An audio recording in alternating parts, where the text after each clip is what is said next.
Today, we've got a lot of shit to cover for our BBQs. I know. When I saw the script, I was like, "Holy shit!" Yeah, we have not been sleeping over here in Hollywood, have we? There's like so much going on. It. So much. And then also for our new listeners, old BBQs, our basic bitch quickies is basically the segment where we go over top headlines for the week and give our quick top of mind thoughts. I think it's also pertinent to do like a little touchback from last week's stuff because there are two updates. One, Armie Hammer. Remember last week how there was all this like photographic evidence that he apparently is like working as a timeshare salesman out in the Cayman Islands. It is apparently true. Armie Hammer is broke. And so he is legitimately working as a timeshare salesman in order to make money for himself and his family, which... Do we know how he went broke? I'm sure legal costs. I'm sure the fact that like Hollywood like cut him out. He no longer has like an ability to make money. And then also a divorce.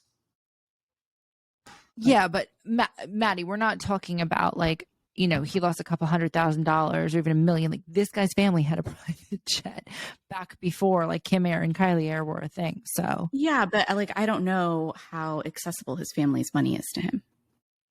I don't have that information on deck, so I don't know. All I know is what I've read thus far. Right. Wow. Yeah. So we got some sources saying that is in fact the case. And then secondly, the whole Doja Cat, Noah Schnapps thing, people are calling for Doja to get canceled, as we all know. But Noah Schnapps came back in media and was like, yeah, we already resolved everything via DM. Like we can like let this story fuck off now. Thanks. So I thought that was interesting. And I figured it was just like a thing that we should mention. Bow. We're going to tie it up, wrap it up with a bow. Exactly. I just think it's so interesting that, sorry, not to dwell on it, Noah, because I know that you've called for this to be like go now, but like that the child or like the teenager is the one that's like, guys, it's all good. Let's just move on. Let's be adults. So wild.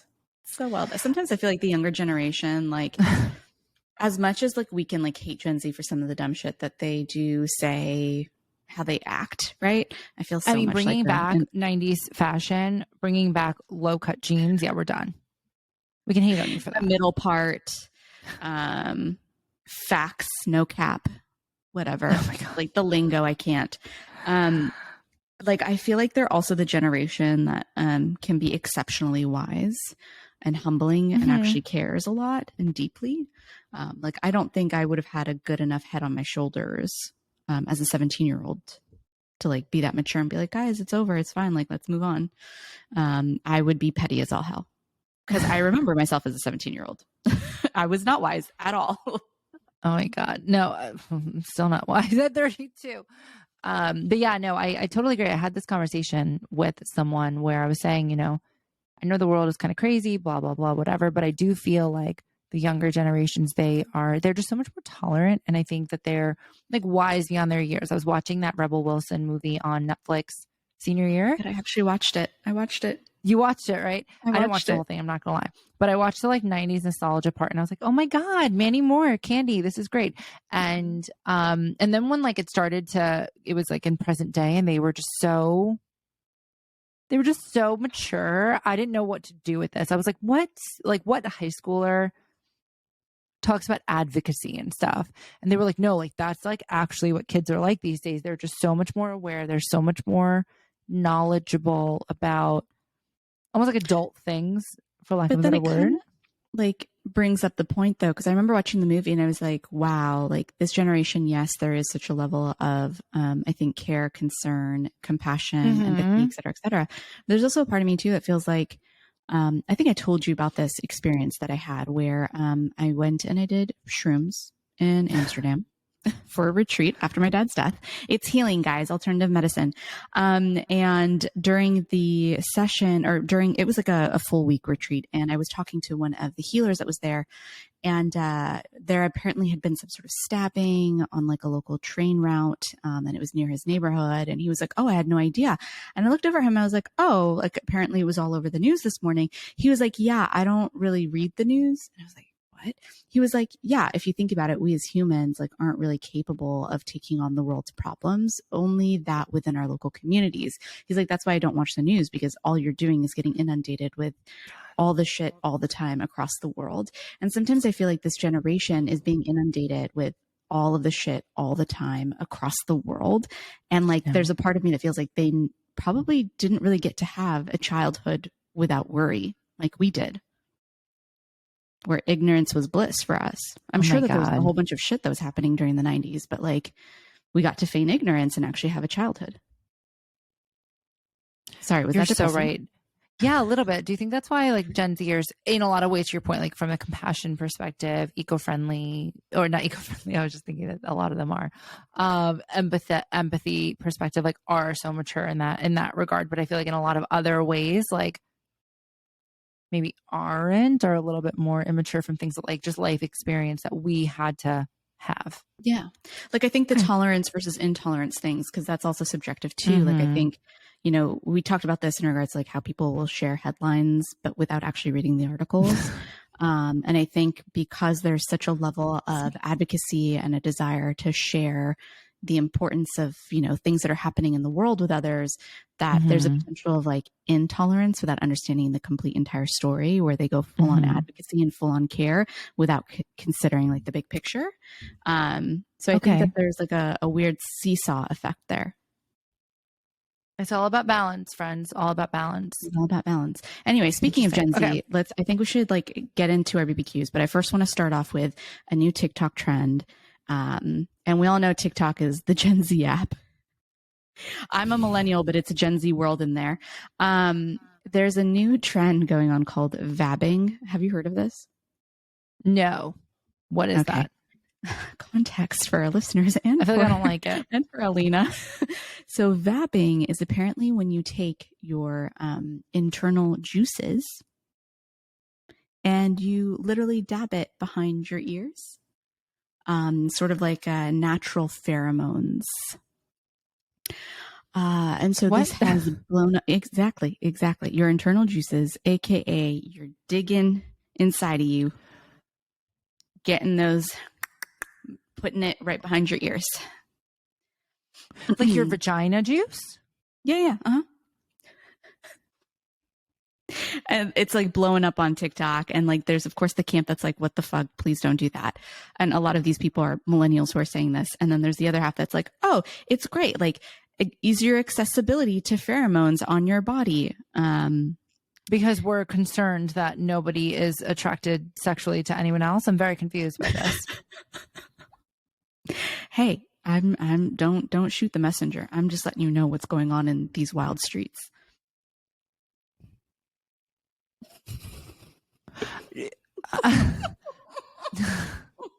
I'm struggling really hard though to understand, to comprehend why people are doing this. Well, apparently on this app too, there's a lot of people who talk about like, there's these companies that will do sort of like pheromone scents to get people to be more attractive, I guess. And we've talked about the importance of pheromones, I think, when it comes to human sexuality. And so part of this, I guess, growing phenomena or growing trend is now people have suggested vabbing, which is literally going in there to get your own natural pheromones and scents and just making it more easily accessible on your body. I don't know. I mean, I guess the online dating apps aren't working anymore, so people are going the vabbing route. But like, guys, literally, we live in a world where you can look like anything you want to look like, and you don't even have to have like a procedure done. You can literally. I've seen TikToks of makeup videos where these adults, these Gen Zers and millennials and whatever, like, I feel like people can literally make themselves look like anything they want to. I don't know. I get it. It's but like natural and organic. But we've also talked though that like, you know, remember when we had that episode where we talked about Love is Blind and how some of these shows really aren't set up for success because, you know, sexuality and sexual interest goes a lot deeper, right? Pheromones is a very big thing when it comes to sort of levels of like being able to be attracted to the opposite person. And like looks isn't necessarily everything. But you know how I feel about hygiene in general, and that sounds very unhygienic to me. Could you Maybe I'm imagine though wrong. too, if I somebody don't isn't know. really taking care of their feminine parts either? Like, because some women, no judgment, but like their pH level's a little bit off. You know what I'm saying? So could you imagine that then being the scent that you start to smell around you while you're going to the grocery store? No. Okay. Dead. It's a wrap. Well, look, Gen Z, you can do this. That's, I guess, fine. I am going to go ahead. This is a hard no from me. And I swear to God, if I start smelling vaginas as I walk down the aisles of the grocery store, or if I'm at the beach and I get a whiff of it, like, I'm going to say something. I have a problem with this. So basic the brain does not approve. No. Also, ladies, we have things. There are probiotics now that are special for your, for your vajay. I encourage you all to think about how you can keep your shit 100%. in order. 100%. Okay. I'm horrified. We need to move on. Yeah, we're moving on. Okay.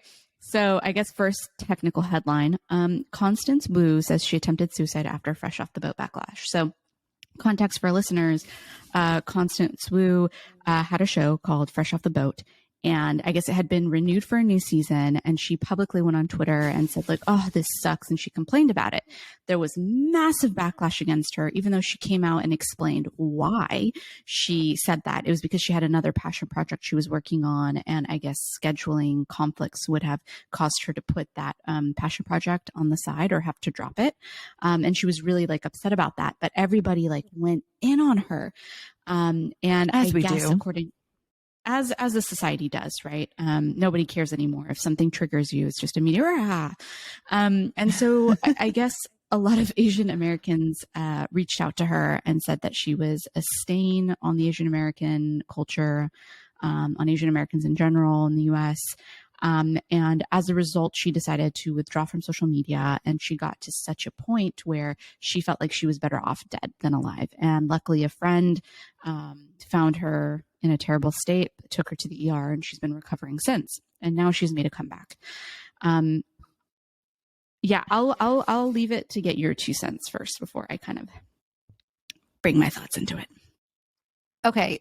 Oh, there's so many things here. So first of all, cancel culture. We got to stop this shit.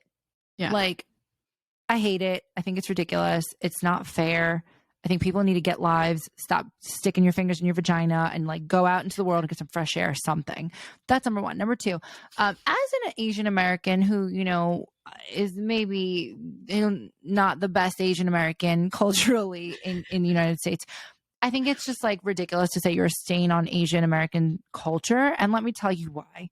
Because Constance Wu, is she my favorite? Is she my favorite actress? No. Gemma Chan, favorite Asian actress, by the way.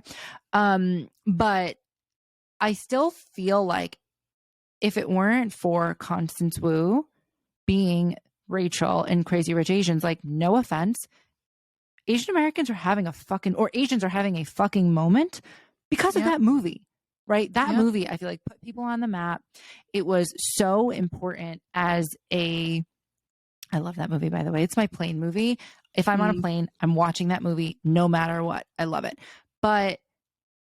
And talk to me about how I feel about the way that it portrays Singapore, which, is not my favorite place in the world. But, it did wonders for their tourism. But like, you get there and you're like, oh, it's not actually like that. Anyway, no, I think that that's so unfair and it's so unkind. Do I think it was stupid of her to post, oh man, this sucks. I hate my life that I have a job for another season and I'm so fortunate. Yeah. I've also heard that Constance Wu was like not the nicest person to work with. Obviously, I've also heard that too. I don't know this. So I wonder if that played a part in people automatically kind of being like, oh, this fucking bitch. Like, she's awful to work with and she's ungrateful. Yeah. But like, guys, also, if you're in that industry, from what I understand, it's like, you got to capitalize on your momentum, right? Like, she had so much going for her. And like, maybe it's kind of like Kim Cattrall. Like, maybe she outgrew it. Maybe it was time. Yeah.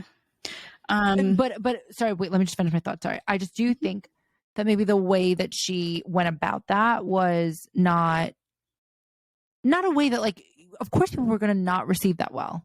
So I think she should have been a little bit more mindful. Sorry, I'm off my soapbox. No, I mean, I loved you being on your soapbox. Yeah, I mean, I've heard similar things about Constance Wu. I feel like there've been article after article about how she isn't necessarily the most kind and how she has become a bit of a diva, Mm-hmm. especially after Crazy Rich Asians. Um, I think to your point, yes, I think this was also at the height of cancel culture. I also think Mm-hmm. because of her importance within the Asian American community, people took this a lot harder than they should have. And I also think people just got fucking triggered for no reason. As I've started to notice, especially as we get more like viscerally like hateful comments on social media, I'm Yeah. starting to recognize that like people will attack and say what they want to say, even if it's not related to what you said, to the tone of what you said. There's just something that triggers people based on their perception within their life. And then they'll just like go full hog. And unfortunately, I think it was just like so many factors that played into this like deluge of negativity directed towards her. Even after she explained her stance, the damage was kind of already done, which is really shitty once again when we think about the overall impact of what cancel culture can do. Mm-hmm. I'm really, really sad that she got to a point where she felt like she had to take her own life in order Oh, to be able of to course. exist with this commentary, or not exist, but to be able to like get away from this. I'm glad that her friend, got to her when she did. I'm glad that she's healing. I do think, however, that, there is a certain level of care that you have to have when you're on social. Like you can't just be yourself on these platforms. I hate to say it, but it's true. Yeah. And even if you aren't yourself, if you do put on a mask that's like agreeable, like it's not going to be agreeable to everyone. Like there's always Yeah, exactly. So sorry, I was just giggling a little bit, not due to the nature of the conversation that we're having, but due to the fact that someone told us that we shouldn't be allowed to vote, and we're the reason why women end up alone in the world or in life. I just don't know. It's just like on them. We're both married. it's a good thing you don't have to fucking marry me, isn't it? But yeah, no. Of course, like I think that it's awful and it's sad that she felt like that she literally had no way out. And obviously I think it's, thank God, right? Thankfully someone was watching over her and she was okay in the end. Yeah. But to your point, I wonder if like she kind of shot to stardom and the celebrity that she had, it happened so quickly. Yep. That maybe she couldn't handle it, right? Like I feel like there are people who like us are, you're slowly kind of integrated into it. And I think like, I don't know that you ever fully immune to some of the things. Like look at Khloe Kardashian, right? Like her life for the last 20 years has been in the media, and they're probably I would say the most loved, but also the most hated family in the world, or one of in that world, right? Not necessarily the world, but, and she's still affected by this. So I think I imagine part of that played a part in it. And but I think like you do have to be somewhat mindful of whatever you put out there, whether or not you're a celebrity 100%. Or not. Like you got to expect that to come back to you. It's going to be taken out of context. Somebody's going to hate you, and not that you have to be okay with it, because you shouldn't have to be okay with that. But like, I just know that it's part of the business. Yeah, it's part of the business. Yeah. So I was just like slight segue. There was a variety roundtable that was done with a whole bunch of actors. It included like Michael Keaton, Samuel L. Jackson, Tom Hiddleston, and there was a young actor there. And they actually started talking about how he started going to therapy before the movie that he was in came out. And, a lot of the actors that were at that table started talking about their own experience with jumping into stardom and like the celebrity world, and how it wasn't, because a lot of these guys are older, right? Like that level of therapy wasn't available to them. And every single one of them struggled with kind of acclimating. And this guy was talking about how, he's still going to therapy for it. It's an actual real thing to go from like having no exposure, nobody knowing who you are, being able to go to the grocery store normally, being able to like have a group of friends and like know that and not needing an NDA to be signed amongst that group of friends, you know what I mean? To all of a sudden, like everybody knowing who you are and, your whole life turning upside down. So I definitely agree with you on that point that, that probably did play a factor in all of this. Yeah. Yeah. That's really interesting and good for him or them for doing that. You know how I feel about therapy. Love it. Mm-hmm. Miss my therapy. Shout out to Debbie and Normandy, the two people who keep us sane. Somewhat sane enough. Okay. But yeah, no, I mean, I'm glad that she is okay. I hope that she,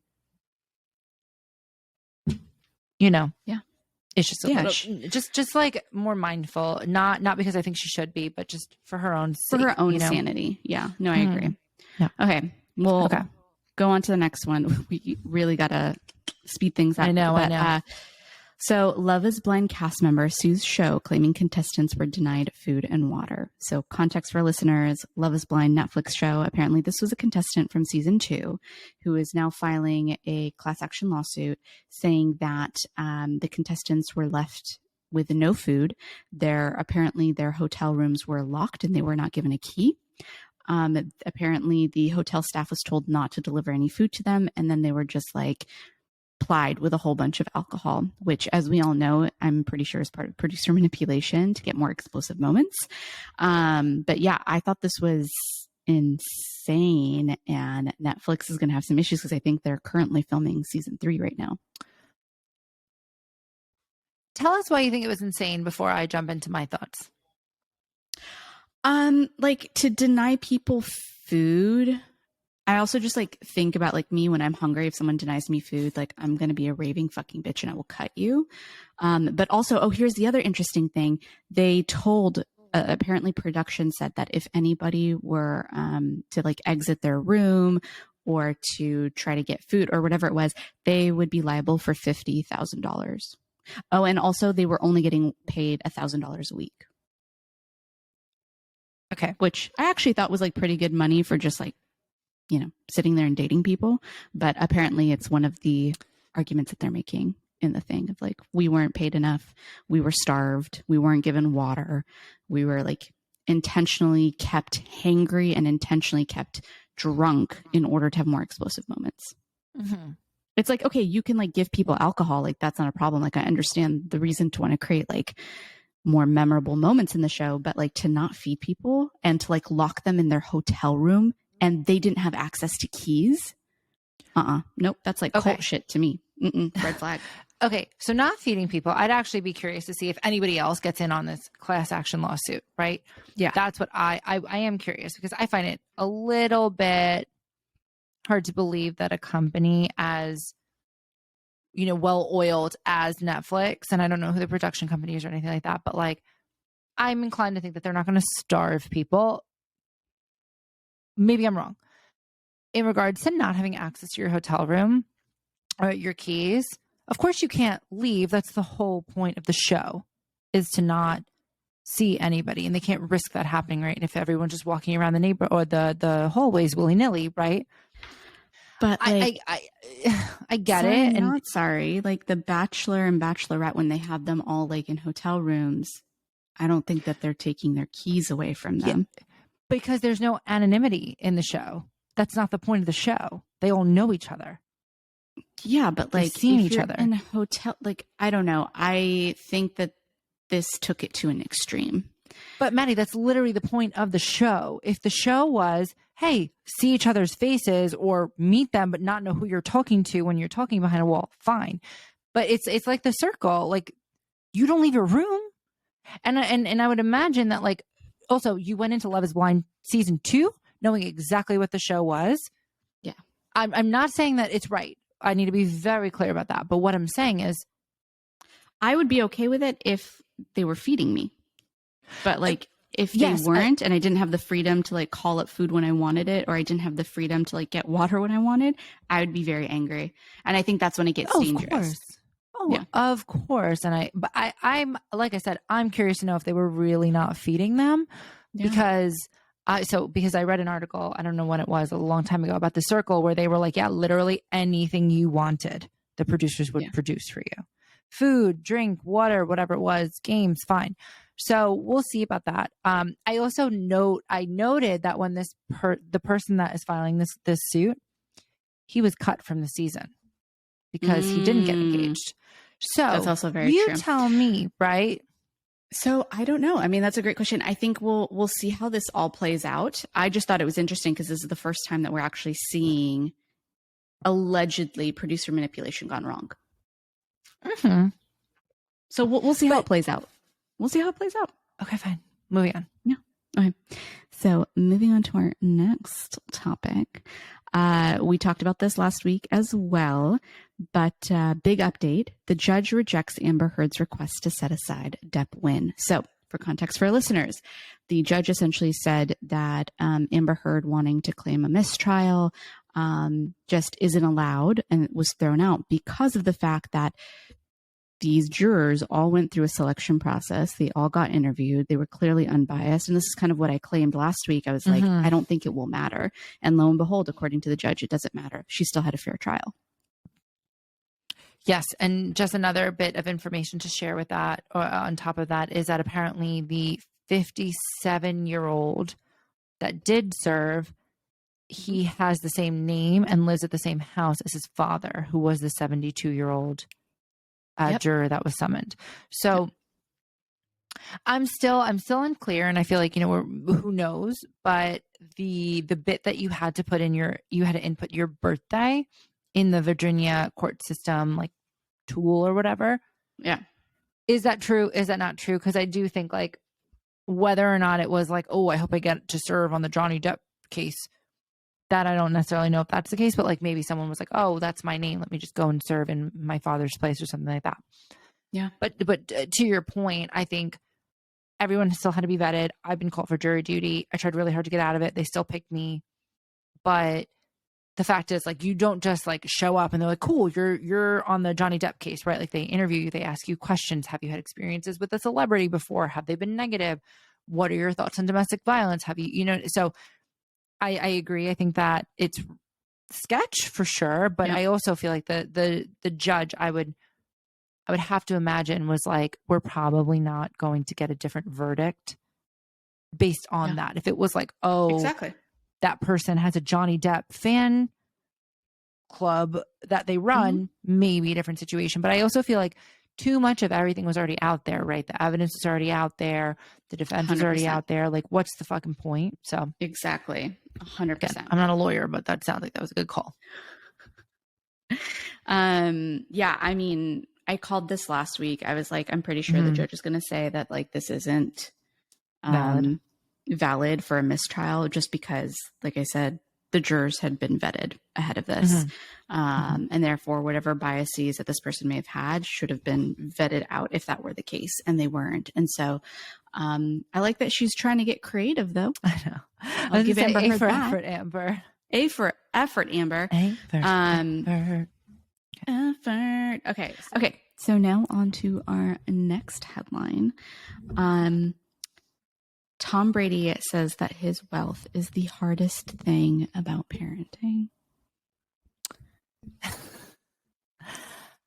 I read this. And yeah. For context, I think for our listeners, Tom Brady is a football player. American football player. He has a gorgeous model wife. Gorgeous. Giselle. She's also kind of witchy too. I don't know if you've heard interviews where he's talked about how she like does his astrology and tells him if he's going to have a good year or a bad year, like what he needs to do that week. Anyways, he, during, I guess, a podcast interview said that it's so hard parenting with his wealth because, you know, his kids get to go like on private planes and, you know, get the luggage dealt with and, you know, have such ease of things. And then he sits back, he's like, oh, wow. Like, you know, life isn't really like that, guys. And I also read this article and was like, what the fuck? Like, if there were ever a moment where their PR person should have been like, keep your thoughts to yourself, that would have been that moment. Yeah. So I read it and he was like, you know, we both grew up with really humble beginnings. You know, he said Giselle, she's an ex like Victoria's Secret model, Angel, excuse me. She is one of the highest paid supermodels, actually, I think in the industry. I think she made like $40 million in a year. So for a model, right? That's crazy. And I think he has a net worth of 250 million. I think he's probably one of the highest paid athletes as well. He's not, but I think he's one of them. And he's also been playing for like 17 years. But anyway, moral of the story is that they are like hundreds of millions of dollars, and they have 3 children, 2 of which are hers. But he was like, Giselle grew up in one of the poorest, most rural parts of Brazil. They have a 2-room home, 1 bedroom for the parents, 1 bedroom for her and her 5 sisters. So there are 6 girls total that lived in 1 bedroom. And then he was like, I grew up in an upper middle class neighborhood in Southern California. I think he went to like USC. I think he's from Orange County or something like that, or Pasadena maybe. Moral of the story is, number 1, he did not come from humble beginnings. Number 2, like, I'm pretty sure that if you want your kids to have a humble upbringing, you can choose to do that, especially if you have hundreds of millions of dollars. Maybe don't let them fly in a private jet. Maybe don't have somebody cook their food. Maybe don't have someone clean for them. Maybe give them chores. Like this for me, I was like, Jesus Christ, you guys are so unrelatable. And I think that they're probably also one of the most hated couples in Hollywood or whatever, in the world of celebrity. And it's like, this is why. It's actually really funny to me that someone of his caliber would be complaining when there are actual celebrities who raise their children normally. Yeah. Like the biggest example that comes to mind is Sarah Jessica Parker. Like she has hand-me-downs of her kids' clothes to her other kids as they were growing up. Like she's very meticulous with her finances and how she's raised her children to be normal. I think that there's a difference between like being super privileged versus like I've made money and want to give my kids a better life, but also being humble with that. And I think he's not that at all. No. And for him to just like and for him to like say that so publicly, being like as if he has no power over how he raises his kids. He's like, oh, we have all this money and we can't raise them normally. And blah, blah, blah. But it's like, no, there are celebrities who've done it. You could easily do it too. Like, don't complain about it. This is definitely in your power to like raise them normally. They're celebrities, but like, they're not even just celebrities, right? They're Bill Gates. His kids are not getting the vast majority of his fortune. Yep. Same thing with Warren Buffett, right? Like, I'm pretty sure he still eats a McDonald's breakfast sandwich every single day. Oh, the man loves Coca-Cola. And he's also part of, there's like this society of super rich people. I can't remember the name of the society, but they've basically pledged that they are giving all of their wealth away to better the world. Yeah. Bill Gates is in there, Melinda Gates, Warren Buffett. There's a whole bunch of billionaires essentially that are in that society. I mean, they have the money to spare. But, yeah, exactly. But still, regardless, yeah. Like when I saw that, I was just like, this is A for effort, maybe not A, F for effort. But the point is like, you're not helping yourself. And if the point was to be relatable, if the point was to get people to not hate you, you're fucked. Yeah. I don't know. There's really nothing to say about it. So what else you got? What? Yeah. The audacity of this person. Yeah. Like absolute audacity. Okay. Anyway, we're going to go on to the next topic. So the next one is Real Housewives of Salt Lake City. Jen Shah pleads guilty to fraud charges. And context for our listeners, Jen Shah, one of the main characters in Salt Lake City, or Real Housewives of Salt Lake City, she was essentially charged for a conspiracy to commit wire fraud and originally had pleaded not guilty and had said to everyone that she was not guilty. And in the interview at the end of season 2, or the reunion, said that she was not guilty. And lo and behold, she has pled guilty. So I did read that she was looking at like 50 years in prison if she went in front of a trial.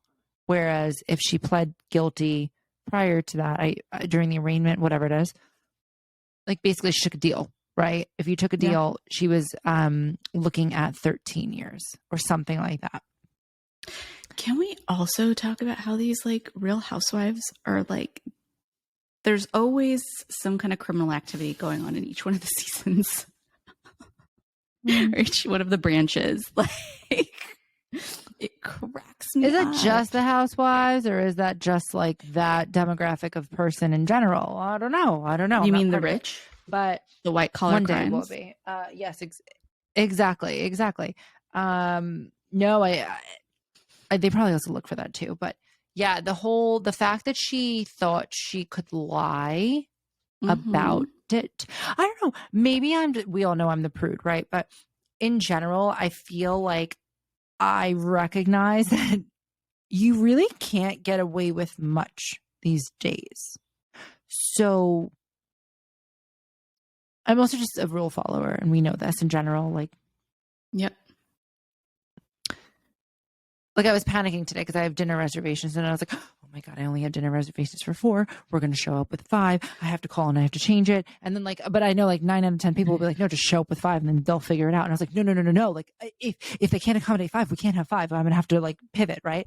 So that's the kind of person that I am. Yeah. Maybe that's not a rule follower. Maybe that's more just anxious, but therapy. But yeah, no, I feel like you can't like, what percentage of people besides Casey Anthony get away with major crimes these days? We just don't know about it. You know what I mean? I'm pretty sure that there's so many white collar crimes that are happening out there that we just don't know about. And I think that a lot of these people get a slap on the wrist. I think that it's interesting that in the Housewives franchise, we've seen a lot of these cases. And I wonder if they're especially targeted because they're on TV. I wonder if, like, for example, Girardi, if he would have been caught if it hadn't been for Erica Jane's exposure on the Real Housewives of Beverly Hills. But not only her exposure, I think her saying like, "Oh, we have 2 private jets," yeah, or like, being like, "It's expensive to be $150,000 a week." Like, yeah, exactly. I mean, she didn't help the situation. Yeah. I don't know. That's a really good question. I think though, Jen, I'm glad she was caught. I don't know all of the details about her charges, but from what I understand, she basically just like preyed on old people that didn't really have the ability. And fuck you. Yeah. I hope you get 50 years. I hope she serves all of them. But it is interesting. I mean, like, you also think of like Teresa Giudice and Joe when like they both were indicted for fraud charges too. You think of what's her name? Luann. Didn't she have like a DUI and like disorderly conduct? There was also the Real Housewives of Potomac where what's her name? Her husband, she called him the Black Bill Gates, was under some like legal issues with the IRS because he hadn't paid taxes in 10 to 20 years, something like that. There's just like so much. Oh, and Danielle Staub too. Staub. Yeah. Well, she was like, she was a hot mess. Yeah. And even like I said, Beverly Hills, there was the issue of Erica, but wasn't there another scandal too? Another finance related one? Or was it just Erica? I think it was. I know Erica. Brandy, she had like a DUI. Yes, she did. I mean, there's been a lot, but I think. Yeah, and then they've had like their own cases too against one another, like with Maloof when it came out that she had IVF, I guess, with her kids because of Brandy, and then she was suing her. There was that. But there's always drama. Yeah, no, there is. Yeah, I really think. Yeah, I hope Jen pays for everything she did to people. Personally. Yeah, I find it so funny because when you watch, I know you didn't watch Salt Lake City, but I did. And I guess my question is, I wonder like if her husband knew about her activities. Because you should see what happened, like when it all went down. Like she was so apologetic and crying, and like she was like, "I'm not guilty. I didn't do anything," and she was blaming her assistant. And then on top of that, she was like downgrading her lifestyle, and it was supposed to be like tragic that she was downgrading because of the legal case. I don't know. It's always funny to me when like white collar crimes all of a sudden get like taken down a notch. Like people who commit them get taken down a notch. Because it's like really Humbling. them getting taken down a notch is like upscaling my life, you know? Yeah. Yeah. No, Me being bitter. Apparently her assistant, Scott, I think his name was, he is also being charged. And he's also Yes, fucked. he is. So sucks to suck, Well, man. he's also apparently he took a plea deal, is what I thought happened. Didn't he take a plea deal? I know I think he was the first one to plead guilty. And I bet you that's also why she felt she needed to, right? It's like if he's speaking, no, he pled guilty way before all of this. Like I think last year is when he pled guilty, but then he was also giving them the dirt about her. Yeah, exactly. That's so why she knew like, oh fuck, exactly. Mm-hmm. It's also kind of like hard to feel sympathy for her because like she's a pretty shitty person. Like if you watch the first 2 seasons, there's also all this issue between her and another one of her assistants, where she's nasty. Like she yells and she's really mean, and especially when she gets alcohol in her system, she's like throwing shit, hurling shit. Like girl's got a lot of hurt, and she's not a very nice person from what I've seen. Yeah. Well, then 50 years for Jen Shah. Judge. Get her. Okay. So next one, because this one's going to take a lot of fucking time to get through, or maybe it won't. I don't know. But I don't think so. This one is kind of heartbreaking for me. But Khloe and Tristan expecting a second child via surrogate. And let me give a little bit of context. As we all know, it came out that Tristan. Now. I know. Let me just zen, serenity, peace and love. Tristan has cheated on Khloe several times, and it has been made public several times. We know publicly that it's happened at least 3 times. We are pretty confident that it's probably happened more than that, but we just know of 3 confirmed instances. And the last instance coming out with another child out of wedlock with Marilee Nichols. And so, we thought Khloe would be done with his ass. Lo and behold, it gets leaked this week that apparently they're expecting another child via surrogate. It has also come out that the child is a boy. I was really angry when I heard this news, like absolutely livid. But there's also this part of me too that kind of understands where she's coming from in the sense of, I already have 1 child with this man. I want another kid. I might as well have that kid since we already have the fertilized eggs, if you will. Embryos. We'll do it. Embryos, exactly. We'll do it via surrogate so that I don't have to house the child in my own womb. And, it makes things less complicated in the sense of like having to worry about having another baby daddy, I guess, because it can complicate family dynamics, I'm sure. Do I think she deserves better? Yes. Do I think that this was a smart idea? Fuck no. But that's just like my own background. Would I have done the same thing if I were in her position? I don't know. But from what I can say, looking outwards, like from outwards in, why? We were rooting for you, Khloe. Literally, I am the America's Next Top Model meme where you have Tyra, where she's just like, we were rooting for you. That's how I feel. Wait, okay. So I need to clarify something with you. The baby was conceived in November because he's about to be born. Like his due date is like, they're saying he might actually be born already. But the baby was conceived in November, and we all knew that she was trying to do this, right? Because I think the last season of Keeping Up with the Kardashians, not even the Kardashians, they were talking about this. She was doing IVF. Yes. Mm-hmm. And then it came out that he cheated on her in December. So they're saying that this all happened before this all happened after. So like would she have chosen to do it? We don't know. Yeah. My first reaction, I was feeling really saucy that day. I was not having a good day. I literally broke everything, including an HVAC system in my house. Not good. So I was just like, this is so fucking stupid. She's dumb. I hate her. I have no respect for her anymore.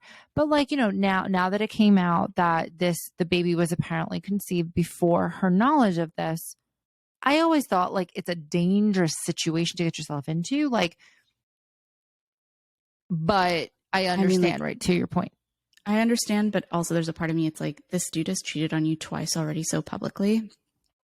especially when you were With your pregnant with your sister's best first friend. child. With your sister's Yeah. best friend. by And the like way. when you were also pregnant with your child and giving birth to your like literally a couple of days before you were giving birth to your child with him. Yeah. The fact of the He matter sucks. is, I don't think that her critical thinking skills were attuned to their high stability when she originally made the decision of doing this with him. It was also because- in COVID. But like to have someone who's treated you already so, I mean, here's the thing though, like I get it. We're all on our own journeys. I guess I just have like less sympathy. Like you won't, here's the thing. Everybody who has listened to this podcast knows that I love Chloe, love her with all my heart. I would actually love to be best friends with her, to be honest. But at the same time, I'm kind of upset that her family didn't like smack the shit out of her before she made this decision, being like, he's not good enough. Like you should wait it out a little bit, you know, for him to prove himself. And the fact of it being just like 1 month before she had to find out, like that. Oh my God. Okay. So I don't disagree with all of that. Like when she said she was doing that, I was like, the fact that you can co-parent with this man successfully, I give her so much credit for that, right? Like I get mad for a lot less is all I'm going to say. I get mad for a lot less in life. And I think that shows like just so much maturity on her end. I think the fact that she got back with him, because they were together, right? We all know that they were back together when the whole Marilyn Nichols news broke. Yeah. That I question your fucking sanity as well as your respect for yourself. But at the same time, like if you're not going to respect yourself, honey, I can't help you there. So I digress. I think now I'm wondering though if... No, go for it.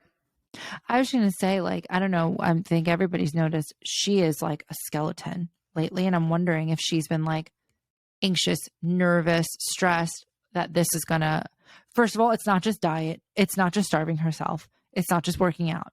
She had some kind of procedure done because I'm 5'10". And let me tell you, I know that girls can like be that thin at my height. However, it takes a lot more than diet and exercise to be like, to literally shrink yourself in half. Yeah.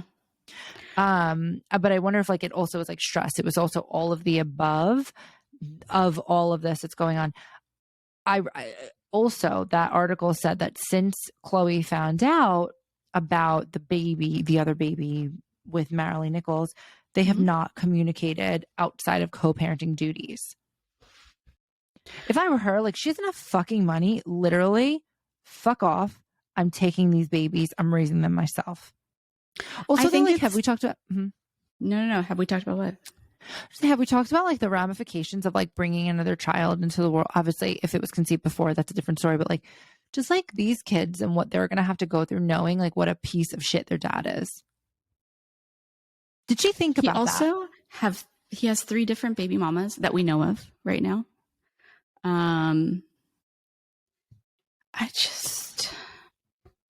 It's crazy. But here, get this man a vasectomy. Seriously, what the fuck? Like, why hasn't Tristan Thompson been into a forced vasectomy at this point? Like, dude, if you're going to be fucking everything that is standing at this point, like, just get a vasectomy. It'll get you into less trouble. Honestly. I think that my heart breaks for Chloe. I'm sure that there was a lot of stress and anxiety because I'm going to be honest. I was one of those people initially who like was not happy about this. And I hate to say it, like almost like judged her. Like, I'm not going to lie, definitely judged her. But I think, you know, having the context and reading more about it, like at this point, I just feel bad. And she is probably frightened about the level of like vitriol and hate that she's probably going to receive having this information of like, how could you let a guy who treats you like shit? Like, how could you have another baby with him, et cetera, et cetera, et cetera. I wish her the best. I know that she's trying to be a good person by letting him still be in the lives of his babies, so that he can raise them as a father should. However, I also think that she tends to put herself in a martyr role and sacrifices her own sanity and well-being for others. And I think, you know, personally, if it were me, I would cut him off because he has caused enough damage and hurt, not only to her, but to her family, to her kids at this point. Because to your point, what about when they get older and they see all this information about their dad? How is that going to affect them? You know, he clearly is not ready to be a parent, like at all, especially if he keeps hurting and harming the people in his life like this and like doing it without thinking that there are any consequences. He needs to be forced to go into therapy or be forced to get a vasectomy. And at the end of the day, I just, you know, I'm going to say it again. I just want her to be happy. And I think she deserves to find someone who is going to show her. I mean, she needs to do the work herself, of course, but at least someone who would treat her the way that she really deserves to be treated, which is a queen. You a queen, Chloe. Dun, dun, dun, dun. You know? But no, I agree. I totally agree. I think it's sad. Yeah. I think it's really sad, but look, she's got to do what she's got to do. Yeah. Hopefully her family will be there, you know, to support her. Of course. And I'm just interested to see like when the baby's born, and then we can obviously reverse engineer and figure out like, did she know? Did she not know? Because I do feel like part of her was just so desperate to give her daughter a sibling that, you know. Well, I also think when you're the only sister that has one baby and you're the one who's wanted a big family, right, out of all of them, I think she's been quite vocal about how she's wanted kids, right? And she's seeing her sisters have more kids. She's seeing, you know, Kim have 4, she's seeing her other sister have 3, she only has 1. And she's somehow ended up in a really shitty relationship with someone who clearly is just disrespecting her left and right. Like, you know, but is having another baby the answer? I don't know. Sorry. Look, I'm not a therapist, but like from my point of view, I don't think it is healthy. But at the end of the day, I can understand why she would want him to be the surrogate or to be the sperm provider donor. Because like I said earlier, could you imagine like having another dude embroiled in the family? It just adds more complexities when you have more baby daddies, right? With like the family dynamic. And so I can understand she's the one who's there right now. She can ask Tristan about that. He knows. But yeah, I don't know. I feel bad for her. I really pray that she has peace about it. Yeah. She's going to love the shit out of this baby. She will. If there's one thing we all know about Chloe, she's a fucking amazing mom. And she provides in such a way and ensures that like that baby is taken care of and has their dad around, even when the dad is a piece of shit and clearly doesn't care about his baby mama or the like actual health and mental wellness of his own babies. So that's my 2 cents. That's the tea. I'm gonna keep drinking my 2 chicks. And I think with that we should end out today's episode. And we'll see y'all on Wednesday.